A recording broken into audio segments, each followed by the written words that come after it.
भोंदू अशोक खरातचे आणखी धक्कादायक कारनामे सुद्धा आता उघडकीला येत आहेत। भोंदू अशोक खरात हवाला रॅकेट चालवत असल्याची माहिती सूत्रांकडून मिळते। परदेशामध्ये पैसा पाठवण्यासाठी खरात या हवाल्याचा वापर करत होता। दुबईपर्यंत पैशांची देवाणघेवाण केली जात होती अशी माहिती सुद्धा आता समोर आली आहे।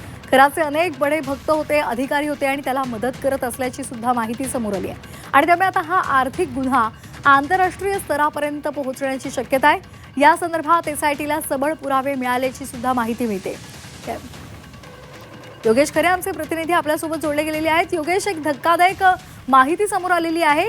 खरात हा हवाला रॅकेट चालवायचा आणि त्या माध्यमातून पैशांची देवाणघेवाण व्हायची। काय या संदर्भातले अपडेट्स आहेत आणि काय पुरावे एसआयटीच्या हाती लागलेत? खरं तर आपण बघितलं तर अनेक बांधकाम व्यावसायिक आणि महसूल अधिकारी, महत्वाचं म्हणजे महसूल अधिकारी आणि काही पोलीस प्रशासनातले अधिकारी यांचा जो काळा पैसा होता तो पूर्ण व्हाईट करण्याचं काम वेगवेगळ्या माध्यमातून तो करत असे आणि त्याचबरोबर त्यांचे व्यवहार हे हवालाच्या माध्यमातून करत असे।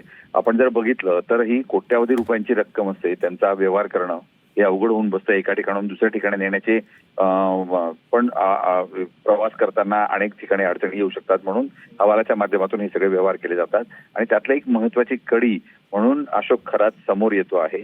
जर आपण बघितलं तर गेल्या काळामध्ये त्याने अनेक असे व्यवहार केलेले आहेत, जमिनींचे कोट्यावधी रुपयांचे व्यवहार असे केलेले आहेत। पुण्यामध्ये मोठ्या मोठ्या जमिनी त्याने घेतलेल्या आहेत। एका इंडस्ट्रीमध्ये जवळजवळ 73 कोटी रुपयांचा प्लॉट त्याने घेतलेला आहे। त्यातून त्याच प्लॉटवर त्याने 110 कोटी रुपयांचं कर्ज काढलेलं आहे। म्हणजे आपण इतका मोठ्या प्रमाणात पैसा वेगवेगळ्या पद्धतीने त्याने फिरवलेला आहे।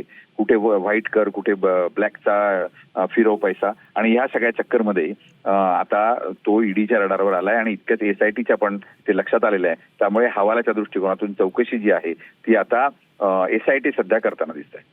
धन्यवाद योगेश, दिलेल्या सविस्तर माहितीसाठी।